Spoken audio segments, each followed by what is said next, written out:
2 weeks ago on 60 Minutes, a leading Soviet dissident, Vladimir Vyssotsky, described the Soviet Union as one huge prison camp. Recently, it seems a new Soviet dissident pops up almost every day. And according to these dissidents, led by the Nobel Prize winner Andrei Sakharov, Russia is violating the Helsinki Accords by denying its citizens basic civil rights. In light of all this, it surprised us to hear that somebody sings anti-establishment songs in that very established communist country. His name is Vladimir Vyssotsky. Some people call him the Bob Dylan of the Soviet Union. Vyssotsky is a famous actor in Russian movies and on the stage. That's his conventional side. But he also writes and sings biting, satirical poems about life in the Soviet Union. He says that what he writes and sings is not unpatriotic, so he does not classify himself as a political rebel. But there is no doubt Vyssotsky is a strong critic of his society. The Soviet authorities, it seems, don't know what, if anything, to do about him. They didn't know what to do about him when he got on a plane recently and came to New York.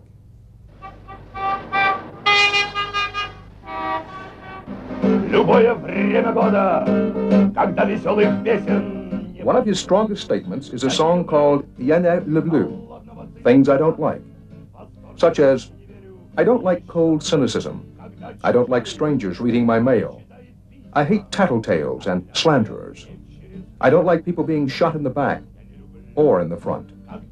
I'm upset when the innocent suffer.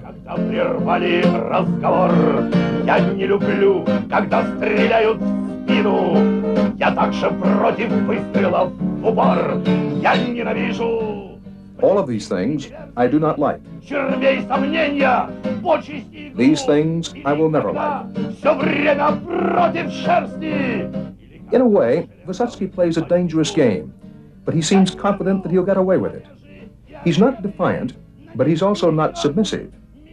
Appearing on our program alone was a daring act.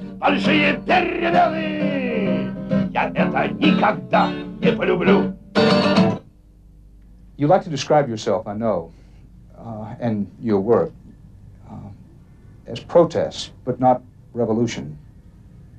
Where is the line between a protest singer or poet and a revolutionary singer and poet? Well, let's put it this way. I've never defined my songs either as songs of protest or songs of revolution. But as to your question, well, probably you could just say the different types of songs are written in different times. In revolutionary times, people write revolutionary songs. And in normal, ordinary times, they write songs of protest, the kinds that are produced everywhere in the world. When people simply want things to be better than they are right now, when they want tomorrow to be better than today. Vyssotsky is 38 years old, and he's already done a stretch in a Soviet prison camp. That was in his youth. But now, as a movie actor, he has money and privileges few Russians have. All this gives him some traveling opportunities.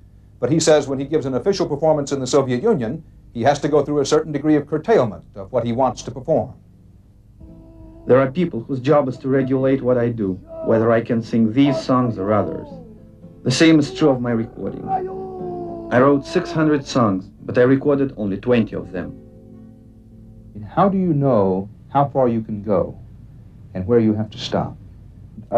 Actually, this is very simple for me to explain. You can say that one part of my work is completely satisfying to me, because I write what I think and what I want. But then starts the problem of performing what I have written. Because after all, I'm a performer, and I need an audience. And here the difficulties begin, since I don't have very many official performances. So, what I do is to perform for my friends. What are the principal themes running through your poetry? What I usually try to do is to deal with the problems of the individual first, in his everyday life, the problems which have affected the individual throughout history. I try to write against human vices and failings. And many of my poems are very critical in that sense, without question. We asked about songs about war and détente with the Soviet Union. Vyssotsky said he didn't deal with such subjects, but he did have a song about a submarine that was caught under a minefield, running out of air. That was his statement on war.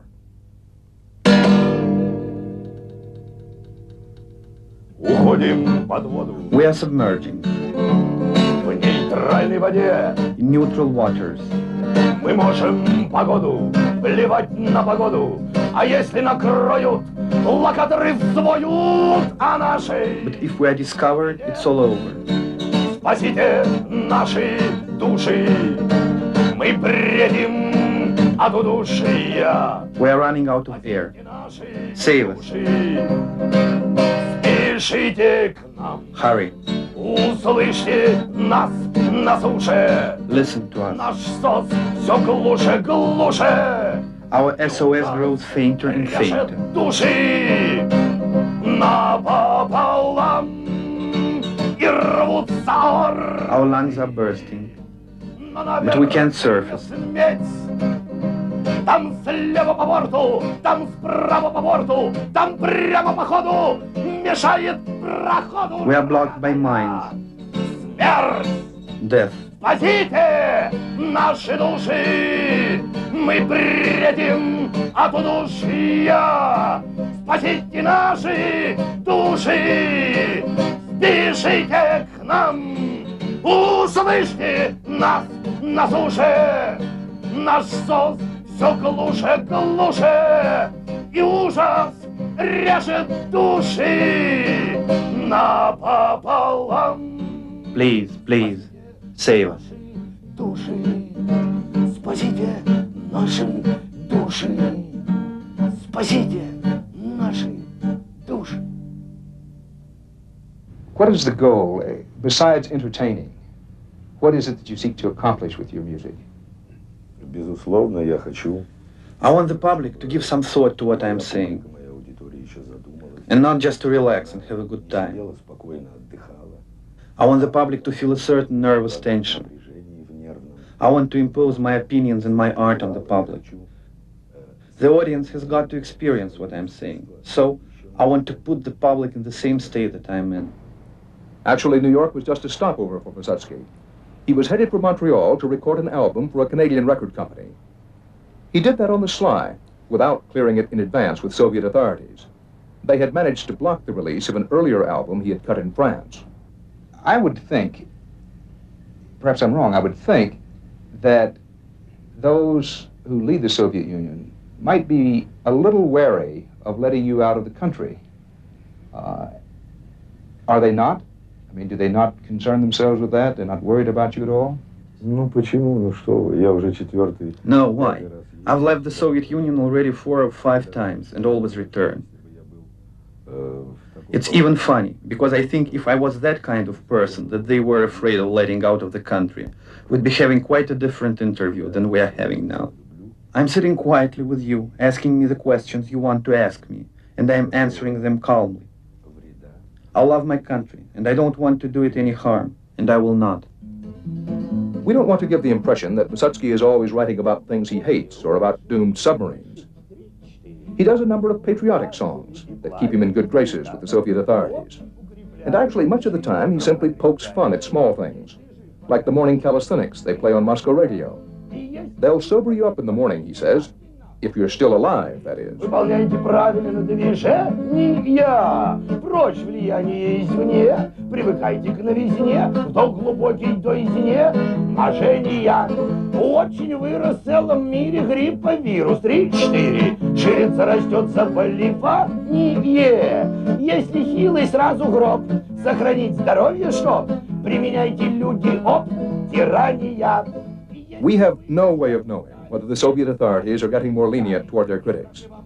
But thousands are exiled in prison camps for expressing critical views, though some seem to get away with it. Vladimir Wysocki is one of those who walks a very narrow line between official tolerance and oblivion. Выигрыша даже начинающий. Красота среди бегущих, первых нет и отстающих, век на месте общепримиряющий.